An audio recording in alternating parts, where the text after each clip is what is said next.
नमस्कार साथियों, मैं शेखर श्रीवास्तव अपने YouTube चैनल एग्जामनाथ पे आप सभी का बहुत बहुत स्वागत करता हूं।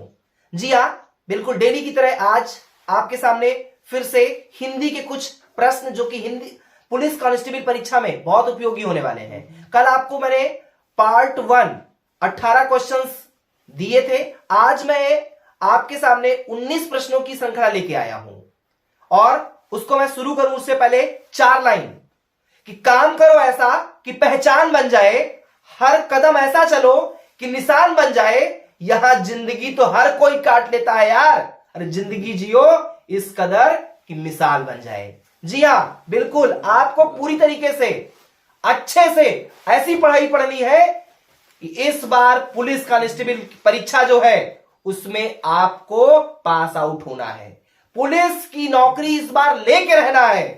दमखम लगा के पढ़ना पड़ेगा, मेहनत करके पढ़ना पड़ेगा, रातों की नींदों को हराम करना होगा, लेकिन इस बार पुलिस की नौकरी लेके रहना है। तो चलिए दोस्तों शुरू करते हैं आज के पहले प्रश्न की ओर। जी हां, आज का जो हमारा पहला प्रश्न है वह है आटे दाल का भाव पता होने का उपयुक्त अर्थ है। जी हां, प्रश्न देख लीजिए यहां पे क्या है, आटे दाल का भाव पता होना। यहां पे फ्रेंड्स थोड़ा सा मैं ये समझाना चाहूंगा, आटा दाल का भाव पता होना इसका मतलब ये नहीं है कि आपको हर एक चीज रेट आती है, आप कोई बिजनेसमैन है, इसका मतलब ये नहीं है। ऑप्शन पहले देखते हैं क्या क्या दिया गया है। पहला ऑप्शन है आपके सामने कष्ट का अनुभव होना।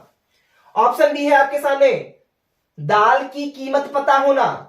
ऑप्शन सी है मेहमान का स्वागत करना और ऑप्शन डी आपके सामने है खूब खातिरदारी होना।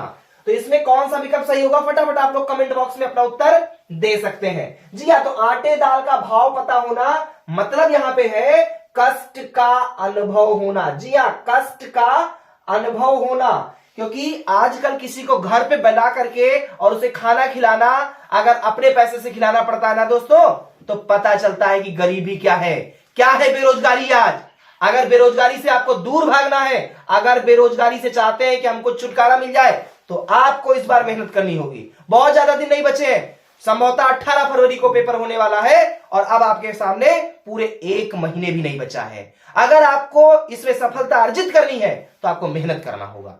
आटे दाल का भाव अगर आप चाहते हैं कि हमें ना पता रहे, हमें कोई चिंता ना रहे, कोई भी आ रहा है, कोई मेहमान आ रहा है, खूब खिला रहे हैं, क्यों? क्योंकि पैसा आ रहा है, गड्डी आ रही भाई, तब कोई दिक्कत नहीं होती है। और जब नहीं होता है ना तो 10 रुपये का एक डिब्बे का बिस्कुट भी लेना, बच्चों को खिलाना बहुत मुश्किल हो जाता है। तो दोस्तों मेहनत करना है इस बार, और एग्जामनाथ यूट्यूब चैनल आपके साथ कंधे से कंधा मिला के खड़ा हुआ है। तो यहां पे आटे दाल का भाव पता होने का मतलब क्या है, कष्ट का अनुभव होना। जी हां, कष्ट का अनुभव होना मतलब यह पता होना कि एक एक पैसे की कीमत क्या है। आप इसको समझ रहे होंगे क्योंकि अभी आप बेरोजगारी का दंड जो है झेल रहे हैं। चलिए बढ़ते हैं, तो यहां पे कौन सा आंसर सही हो जाएगा, हमारा ए for America is the right answer. बढ़ते हैं अपने नेक्स्ट क्वेश्चन की ओर। नेक्स्ट क्वेश्चन हमारा है महादेवी वर्मा को ज्ञानपीठ पुरस्कार किस कृति पर मिला। जी हां, महादेवी वर्मा, आपने नाम सुना होगा महादेवी वर्मा का, उन्हें ज्ञानपीठ पुरस्कार दिया गया। तो किस कृति पे महादेवी वर्मा को क्या मिला है, ज्ञानपीठ पुरस्कार मिला है। आपके सामने ऑप्शन है, पहला ऑप्शन है यामा, दूसरा है नीरजा या दीपशिखा, और आप ये है डी ऑप्शन श्रृंखला की कड़ियां। तो यहां पे कौन सा आंसर सही है, आंसर ए। जी हां, यामा के लिए, जी हां यामा के लिए महादेवी वर्मा को ज्ञानपीठ पुरस्कार दिया गया था। जी हां, ज्ञानपीठ पुरस्कार किस कृति पे महादेवी वर्मा जी को दिया गया, तो यहां पे आपका ऑप्शन है यामा, A for America is the right answer. चलिए बढ़ते हैं अपने नेक्स्ट क्वेश्चन की ओर। नेक्स्ट क्वेश्चन है कामायनी महाकाव्य के रचनाकार का नाम क्या है। यहां पे आपसे क्वेश्चन किया गया है कि जो कामायनी है, ये जो महाकाव्य है कामायनी, इसके रचनाकार कौन है, इसको किसने लिखा है। ऑप्शन आपके सामने है महादेवी वर्मा, सूर्यकांत त्रिपाठी निराला या जयशंकर प्रसाद कि सुमित्रानंदन पंत। जी हां, आपको बताना है कि जो कामायनी महाकाव्य है उसके लेखक कौन है, किसने लिखा है। तो यहां पे जो आपका राइट आंसर है वो है जयशंकर प्रसाद। जी हाँ, C for Canada is the right answer. Jaishankar Prasad ने कामायनी महाकाव्य को लिखा है। जी हाँ, जयशंकर प्रसाद ने कामायनी महाकाव्य को लिखा है। आप इसको बिल्कुल रट्टा मान लीजिए, इसको पूरी तरीके से समझ करके आपको क्या करना है, इस बार आपको सफलता अर्जित करनी है। जी हाँ, ये ऐसे प्रश्न है जो कहीं ना कहीं आपको आगे जो एग्जाम होगा यूपी पुलिस कांस्टेबल का, ये परीक्षा हाल में आपको प्रश्न दिखने वाले हैं। जी हाँ, संभवतः ये प्रश्न आपको दिखने वाले हैं, ये बहुत इंपॉर्टेंट क्वेश्चंस हैं। तो चलिए बढ़ते हैं, यहां पे कौन सा आंसर हमारा सही हो जाता है, option C for Canada is the right answer. Kamayani महाकाव्य के रचनाकार कौन है, जयशंकर प्रसाद जी हैं। जी हाँ, जयशंकर प्रसाद जी हैं। बढ़ते हैं हम अपने नेक्स्ट क्वेश्चन की ओर। आज का हमारा नेक्स्ट क्वेश्चन, चलिए तो हमारा चौथा प्रश्न क्या है कि दोहा का उल्टा होता है। जी हाँ, दोहा का उल्टा होता है। तो दोहा का उल्टा यहाँ पे ऑप्शंस आपको दिए गए हैं, सवैया होता है, चौपाई होती है, या सोरठा या छंद। तो जो दोहा का उल्टा होता है वो क्या होता है, सोरठा होता है फ्रेंड्स। क्या होता है, सोरठा। जी हाँ, जो दोहा का उल्टा होता है वह क्या होता है, सोरठा होता है। अब थोड़ा सा मैं एक्सप्लेन कर देता हूं कि दोहा क्या होता है और सोरठा क्या होता है। जी हाँ, तो दोहा क्या होता है, सर्वप्रथम हम जान लेते हैं कि दोहा क्या होता है। तो जो दोहा होता है वह क्या होता है, दोहा अर्ध सममात्रिक छंद है। दोहा क्या होता है, दोहा अर्ध सममात्रिक छंद है। क्या है ये दोहा जो होता है, दोहा अर्ध सममात्रिक छंद है। और इस छंद के पहले एवं तीसरे चरण में, इस छंद के पहले एवं तीसरे चरण में कितनी मात्राएं होती हैं, 13 मात्राएं होती हैं। 13 मात्राएं होती हैं। तो यहां पे आपको ध्यान रखना होगा कि जो दोहा होता है ये क्या होता है, ये अर्ध सममात्रिक छंद होता है। और इस छंद के पहले एवं तीसरे चरण में 13 मात्राएं होती हैं, एवं दूसरे और चौथे चरण में कितनी मात्राएं होती हैं, 11 मात्राएं होती हैं। तो ये बिल्कुल आपको ध्यान रखना होगा कि जो दोहा होता है इसमें पहले एवं तीसरे चरण में 13 मात्राएं, एवं दूसरे एवं चौथे चरण में 11 मात्राएं होती हैं। जबकि सोरठा जो होता है इसके बिल्कुल विपरीत होता है। जो सोरठा होता है वो भी अर्ध सममात्रिक छंद है, किंतु जो सोरठा होता है, सोरठे के पहले एवं तीसरे चरण में 11 मात्राएं, एवं दूसरे एवं चौथे चरण में 13 मात्राएं होती हैं। इसीलिए जो दोहा का उल्टा होता है उसे सोरठा बोला जाता है। बिल्कुल फ्रेंड्स, आप लोगों को समझ में आ गया होगा कि दोहा और सोरठा क्या होता है। फिर से एक बार मैं ब्रीफली कर देता हूं कि जो दोहा होता है, दोहा एक अर्ध सममात्रिक छंद है और इसमें पहले एवं तीसरे चरण में 13 मात्राएं, एवं दूसरे और चौथे चरण में 11 मात्राएं होती हैं। जबकि सोरठा में पहले एवं तीसरे चरण में 11 मात्राएं, एवं दूसरे और चौथे चरण में 13 मात्राएं होती हैं। तो आप लोगों को समझ में आ गया कि दोहा का उल्टा क्या होगा। तो यहां पे C for Canada is the right answer. चलिए बढ़ते हैं हम अपने नेक्स्ट क्वेश्चन की ओर। क्वेश्चन नंबर 5 है कि दोहा के प्रथम चरण में कितनी मात्राएं होती हैं। जी हां, क्वेश्चन नंबर 5 है कि दोहा के प्रथम चरण में कितनी मात्राएं होती हैं। दोहा के जो प्रथम चरण में कितनी मात्राएं होती हैं, तो कौन बताएगा, फटाफट आप लोग कमेंट बॉक्स में उत्तर दे सकते हैं। ऑप्शन आपके सामने है, 11 होती है कि 12 होती है, या 13 या 14। आपके सामने ऑप्शंस हैं ABCD 11, 12, 13 और 14। ए ऑप्शन है 11, बी में है 12, सी में है 13 और डी में है 14। तो यहां पे जो दोहा के प्रथम चरण में कितनी मात्राएं होती हैं। जी हां, तो जो दोहा का प्रथम चरण में कितनी मात्राएं होती हैं, यहां पे 13 होती है। अभी मैंने आपको इससे पहले वाले प्रश्न में बताया कि पहले एवं तीसरे चरण में 13 मात्राएं होती हैं। और प्रश्न यहां पे क्या किया गया है कि दोहा के प्रथम चरण में कितनी मात्राएं होती हैं, तो कितनी मात्राएं होती हैं, 13 होती है। अगर यह प्रश्न आ जाता कि दोहा के तृतीय चरण में, तीसरे चरण में कितनी मात्राएं होती है, तब भी फ्रेंड्स कितना होगा, 13 ही होगा। अगर दूसरा और या चौथा पूछा जाता तो आपका आंसर होगा 11। जी हां, तब कितना होगा, तब आपका 11 होता। तो बिल्कुल आपको समझ में आ गया होगा, C for Canada, Canada is the right answer. बढ़ते हैं हम अपने नेक्स्ट क्वेश्चन की ओर। क्वेश्चन नंबर 6 है कि सूरदास के पदों में कौन सा रस नहीं पाया जाता है? जी हां, सूरदास के रस में पदों में कौन सा रस नहीं पाया जाता है? आपके सामने ऑप्शंस है वात्सल्य रस, भयानक रस, श्रृंगार रस या शांत रस। आपको बताना है कि जो सूरदास के पद है उसमें कौन सा रस नहीं पाया जाता है। ध्यान रखना होगा आपको, नहीं पाया जाता है। यह नहीं पूछा गया क्या पाया जाता है, आपको बताना है क्या नहीं पाया जाता है। तो यहां पे वात्सल्य का मतलब क्या होता है? जहां पे क्या हो, वात्सल्य का मतलब क्या होगा? जहां पे प्रेम हो। या तो सूरदास के उसमें बिल्कुल वात्सल्य रस पाया गया है। श्रृंगार, जहां नायक नायिका के बीच में प्रेम दिखाया जा रहा हो, श्रृंगारिक बातें हो, तो यहां पे सूरदास के पदों में बिल्कुल श्रृंगार रस पाया गया है।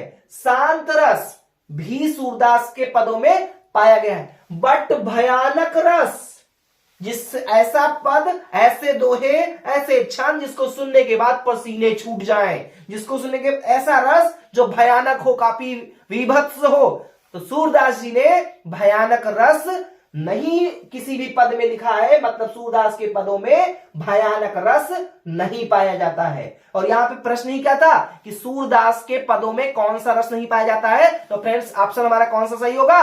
भयानक रस। Option B for Bombay is the right answer. जी हाँ, बी फॉर बॉम्बे। भयानक रस सूरदास के पदों में जो होता है ये नहीं पाया जाता है। सूरदास के पदों में भयानक रस का प्रयोग नहीं होता है या नहीं किया है उन्होंने। चलिए बढ़ते हैं अपने नेक्स्ट क्वेश्चन की ओर। नेक्स्ट क्वेश्चन है क्वेश्चन नंबर 7। कनक कनक ते 100 गुनी और मादकता अधिकाय, इस पंक्ति में प्रयुक्त अलंकार पहचाने। जी हां, आपको क्या बताना है? कनक कनक ते 100 गुनी मादकता अधिकाय में कौन सा अलंकार है? आपके सामने ऑप्शंस है यमक अलंकार, अनुप्रास अलंकार, श्लेष अलंकार या रूपक अलंकार। जी हां, फटाफट आप लोगों को ये जूनियर क्लासेस में भी, आपको हाई स्कूल, इंटर सब में आपको इस चीज को बताया गया है और यही एग्जांपल लेके आपको बताया गया होगा। आप लोग फटाफट कमेंट बॉक्स में उत्तर दे सकते हैं। फिलहाल मैं बताता हूं कनक कनक ते 100 गुनी मादकता अधिकाय में कौन सा अलंकार है। जी हां, यमक अलंकार है। कौन सा अलंकार है? यमक अलंकार है। सबसे पहले ये जान लेते हैं कि यमक अलंकार क्या होता है और यमक का शाब्दिक अर्थ क्या होता है। जो यमक शब्द है, यमक शब्द का अर्थ क्या होता है? कोई बता सकता है? बताइए आप लोग, कमेंट बॉक्स में आप लोग बता सकते हैं। तो यमक शब्द का जो शाब्दिक अर्थ होता है वह होता है दो या जोड़ा। जी हां, दो या जोड़ा, ये होता है हमारा यमक शब्द का जो अर्थ है वो होता है दो या जोड़ा। तो जहां कोई शब्द एक से अधिक बार आए, जी हां, जहां कोई शब्द एक से अधिक बार आए और उसका अर्थ अलग अलग हो, वहां उसे क्या बोलते हैं? यमक अलंकार बोलते हैं। जी हां, जहां कोई शब्द एक से अधिक बार आए और उसका अर्थ अलग अलग हो, वहां उसे हम यमक अलंकार कहते हैं। और यहां पे कनक कनक दो शब्द देखिए आए हैं और दोनों के अर्थ क्या है? अलग अलग है। और यही कारण है कि यहां पे इस पंक्ति में कौन सा अलंकार होगा? यमक अलंकार होगा। फ्रेंड्स बिल्कुल आपको समझ में आ रहा है ना? बिल्कुल, कहीं पे कोई डाउट हो आप कमेंट बॉक्स में जो है अपने डाउट को रख सकते हैं। पूरी कोशिश की जाएगी कि आपके हर एक प्रश्नों का जवाब आप तक पहुंचाया जाए। चलिए बढ़ते हैं अपने नेक्स्ट क्वेश्चन की ओर। नेक्स्ट क्वेश्चन है क्वेश्चन नंबर 8। रघुपति राघव राजा राम में कौन सा अलंकार है? जी हां, फिर आपको बताना है रघुपति राघव राजा राम में कौन सा अलंकार यहां पे यूज किया गया है, कौन सा अलंकार प्रयोग किया गया है। ये क्वेश्चन नंबर 8 आप पढ़ रहे हैं और आंसर हमारा जो है विकल्प जो है, जो ऑप्शंस है वो है, पहला है अनुप्रास अलंकार, दूसरा है उपमा अलंकार, तीसरा हमारा ऑप्शन है श्लेष अलंकार, ऑप्शन डी है रूपक अलंकार। तो आपको बताना है रघुपति राघव राजा राम। तो यहां पे आपको एक बात हम बता देते हैं कि इसमें कौन सा हमारा अलंकार होगा? अनुप्रास अलंकार होगा। जी हां, रघुपति राघव राजा राम में अनुप्रास अलंकार का प्रयोग हुआ है। अब ये भी जान लेते हैं कि अनुप्रास अलंकार क्या होता है। तो सबसे पहले हम ये बता देते हैं, जो अनुप्रास शब्द है ये दो शब्दों से मिलकर बना है। अनुप्रास कितने से बना है? अनु प्लस प्रास। अनुप्रास दो शब्दों से मिलकर बना है, अनु प्लस प्रास। अनु का मतलब होता है बार बार। अनु का मतलब क्या होता है? बार बार। और प्रास का मतलब क्या होता है? वर्ण या अक्षर। वर्ण या अक्षर। आप लोग ध्यान रखिए, अनु का मतलब क्या होता है? बार बार। और प्रास का मतलब होता है वर्ण या अक्षर। तो जहां एक ही वर्ण या अक्षर की बार बार आवृत्ति होती है, जहां एक ही वर्ण की या एक ही अक्षर की बार बार आवृत्ति होती है, वहां कौन सा अलंकार होता है? वहां पे अनुप्रास अलंकार होता है। जी हां, वहां अनुप्रास अलंकार होता है। एग्जाम्पल के तौर पे मैं एक और एग्जाम्पल आपको सामने रखना चाहूंगा। तरनी तनुजा तट तमाल तरुवर बहुछाए।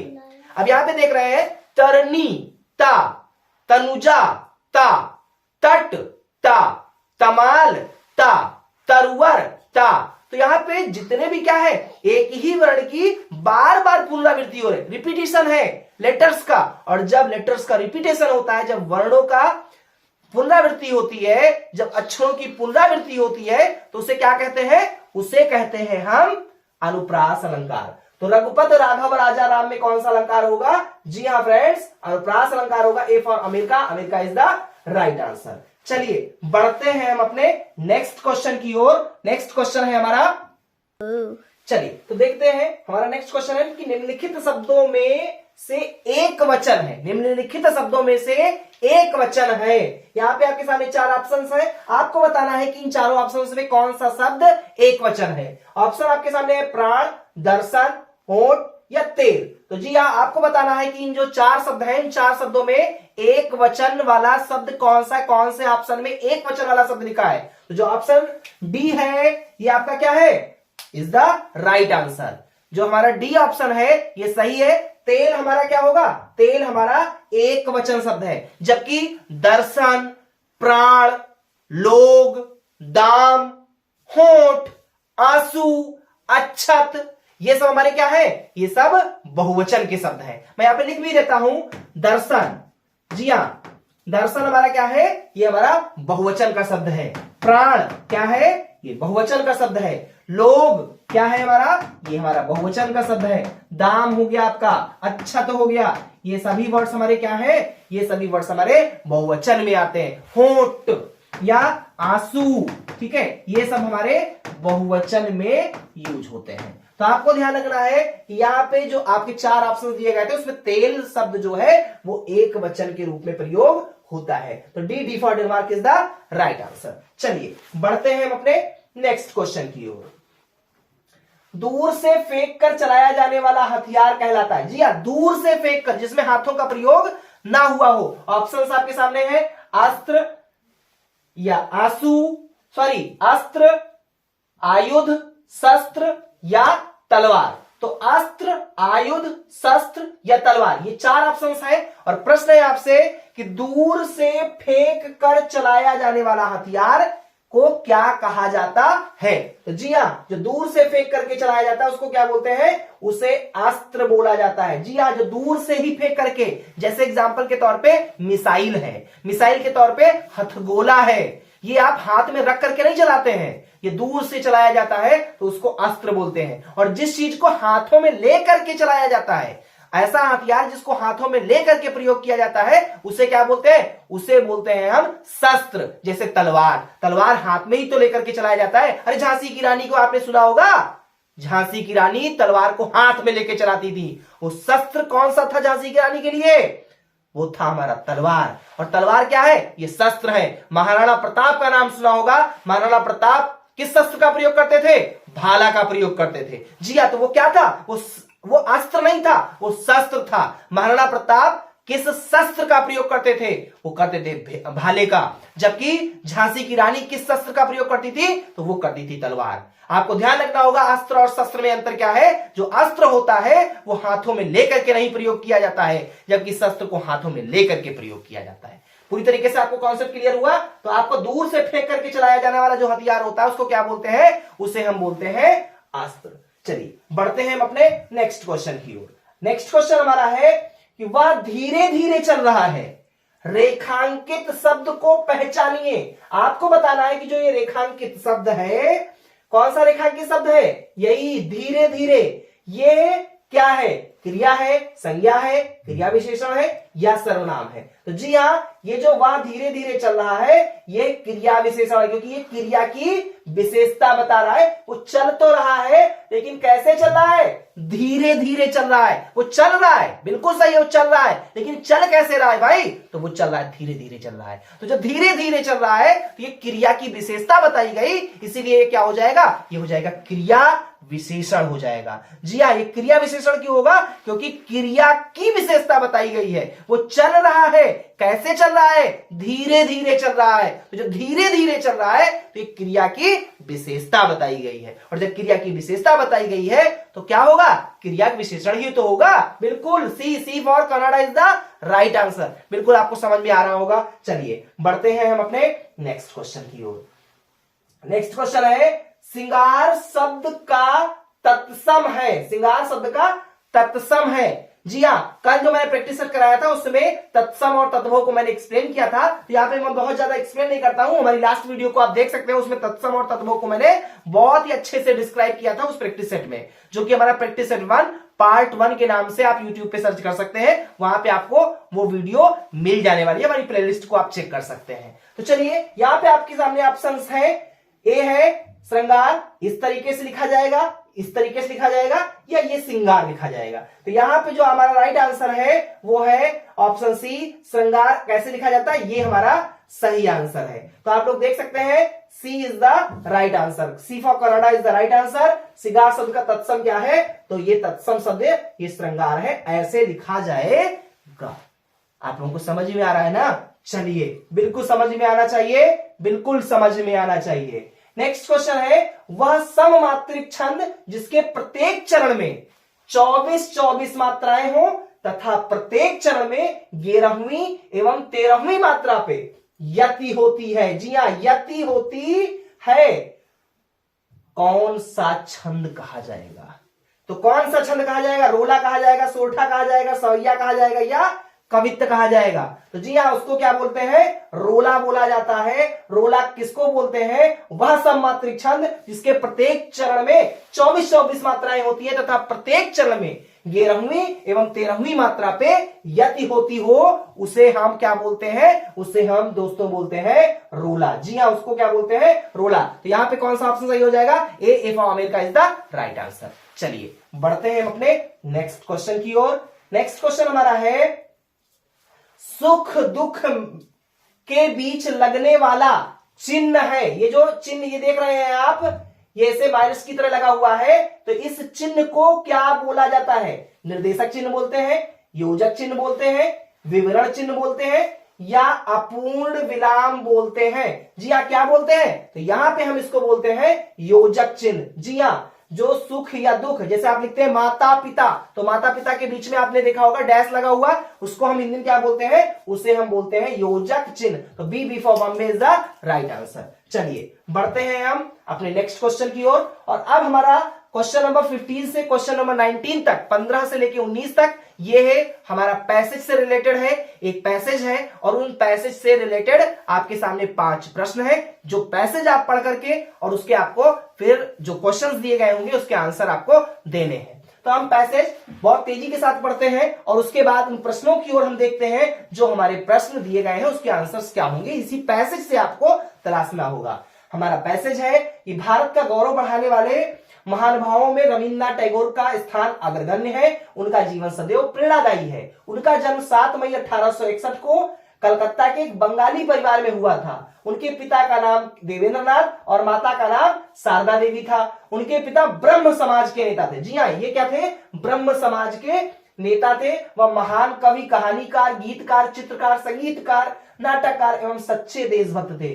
उन्होंने 8 वर्ष की छोटी उम्र में कविता लिखी थी। काबुलीवाला, मास्टर साहब, पोस्ट मास्टर जैसी अर्थस्पर्शी कहानियां हमें दी है। वर्ष 1878 ईस्वी में कानून की पढ़ाई के लिए लंदन गए, लेकिन साहित्य प्रेमी रविंद्रनाथ जी 1880 ईस्वी में बिना उपाधि डिग्री लिए वापस आ गए।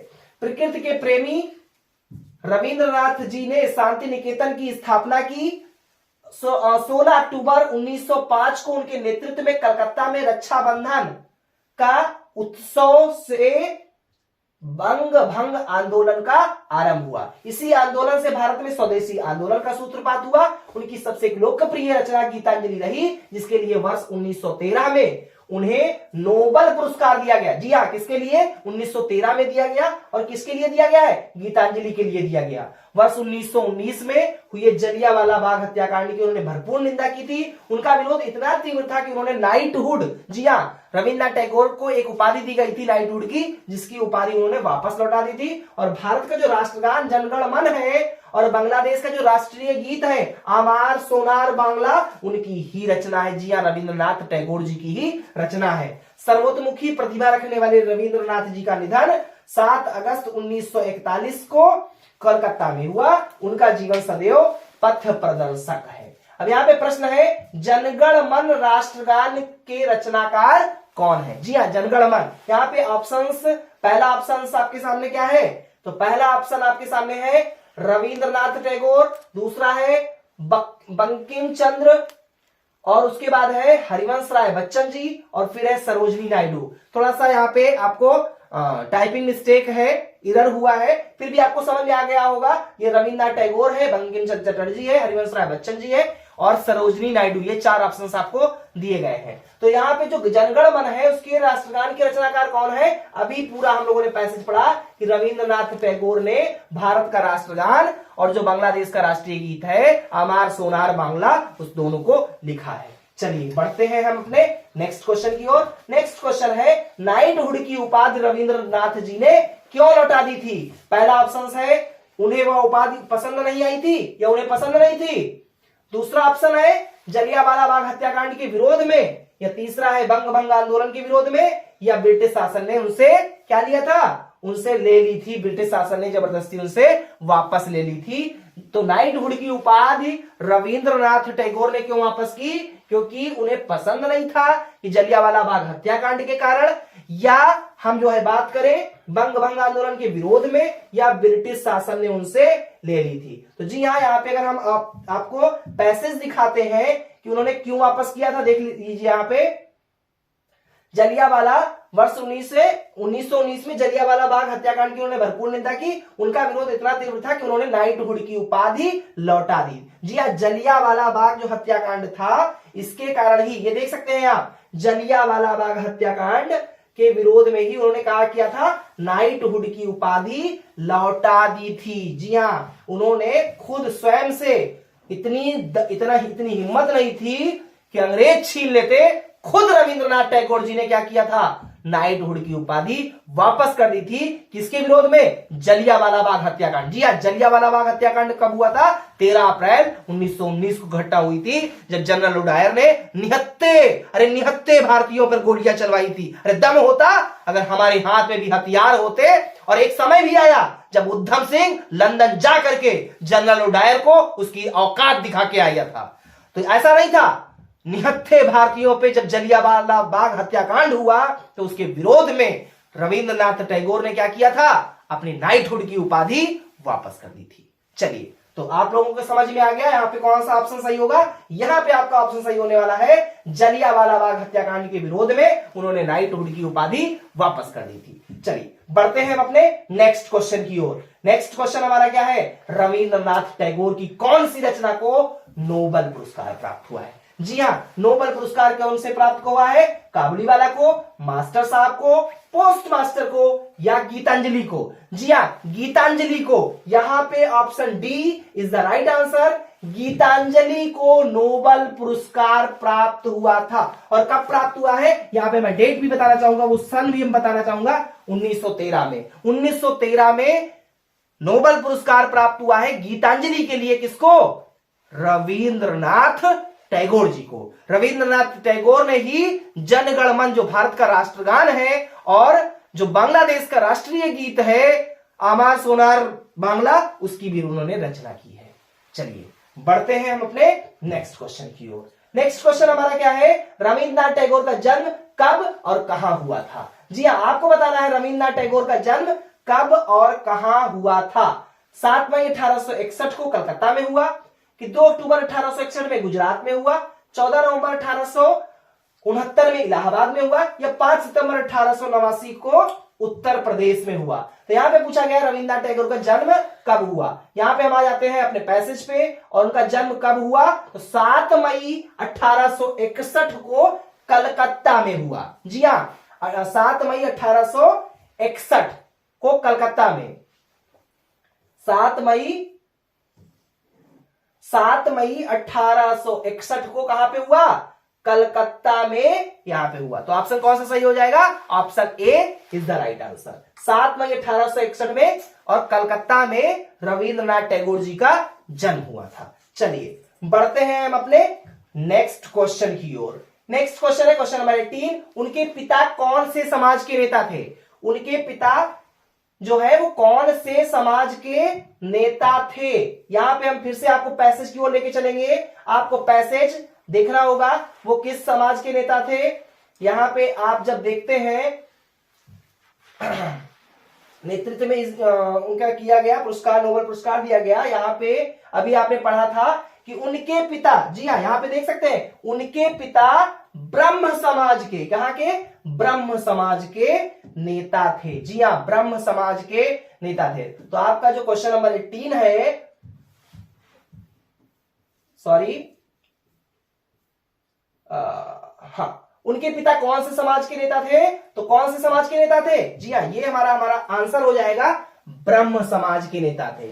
तो जो रविंद्रनाथ टैगोर के पिताजी हैं देवेंद्रनाथ जी ब्रह्म समाज के नेता थे। चलिए बढ़ते हैं आज के अंतिम प्रश्न की ओर, लास्ट प्रश्न की ओर। हमारा लास्ट प्रश्न है, निम्नलिखित कवियों में से गांधी जी ने किस कवि को राष्ट्र कवि का सम्मान दिया है। किसको दिया है, आपके सामने ऑप्शंस है, महादेवी वर्मा, जयशंकर प्रसाद, मैथिली शरण गुप्त या सुमित्रानंदन पंत। तो जो हमारा राइट आंसर है वो है हमारा मैथिली शरण गुप्त। जी हाँ, मैथिली शरण गुप्त को क्या दिया गया है, राष्ट्र कवि का जो है सम्मान गांधी जी के द्वारा दिया गया। तो ये हमारे क्वेश्चंस थे आज 19 प्रश्न, जो कि अति महत्वपूर्ण थे। हमने डिटेल में एक्सप्लेनेशन किया है, हर प्रश्नों का पोस्टमार्टम हुआ है। फिर भी कोई डाउट हो आप जरूर कमेंट बॉक्स में अपना जो है रिस्पॉन्स दे सकते हैं। अगर ये वीडियो आपको अच्छी लगी हो तो जरूर इसको लाइक करिएगा, ज्यादा से ज्यादा फ्रेंड सर्किल में शेयर करिए, जिससे हर एक स्टूडेंट जो आपका दोस्त है वो भी इस बार पुलिस कांस्टेबल की परीक्षा को क्या कर सके, बीट कर सके, और बेरोजगारी जो एक दम झेल रहा है, जो गरीबी का दम झेल रहा है, उससे मुक्ति उसको भी मिले। आप तो अपनी सीट को सुरक्षित करिए ही करिए, साथ में आपका जो दोस्त है उसे भी एक अवसर दीजिए। ये एग्जाम नाथ परिवार, एग्जाम नाथ यूट्यूब चैनल, मैं शेखर, ये शेखर की गारंटी है। इस बार क्या होने वाला है, इस बार होगा हल्ला बोल, बिल्कुल हल्ला बोल होगा। हर प्रश्नों का ऐसे ऐसे प्रश्न आपके सामने होंगे जो कहीं ना कहीं एक प्रश्न से आपको कई प्रश्नों के उत्तर मिल रहे हैं, और ये सारे प्रश्न, ये सभी प्रश्न जब आप एग्जाम हॉल में बैठेंगे उस वक्त आप देखने को पाएंगे। तो फ्रेंड्स, ज्यादा से ज्यादा इसको लाइक करिए, शेयर करिए, सब्सक्राइब करिए, और सब्सक्राइब का बेल आइकन जरूर दबा लीजिएगा, जिससे समय समय पे आपको जो प्रैक्टिस सेट का मैं वीडियो डालता हूं उसकी नोटिफिकेशन सबसे पहले आपको मिले, जिससे आप उसका लाभ उठा सके। बहुत बहुत धन्यवाद, थैंक्स फॉर वॉचिंग। बहुत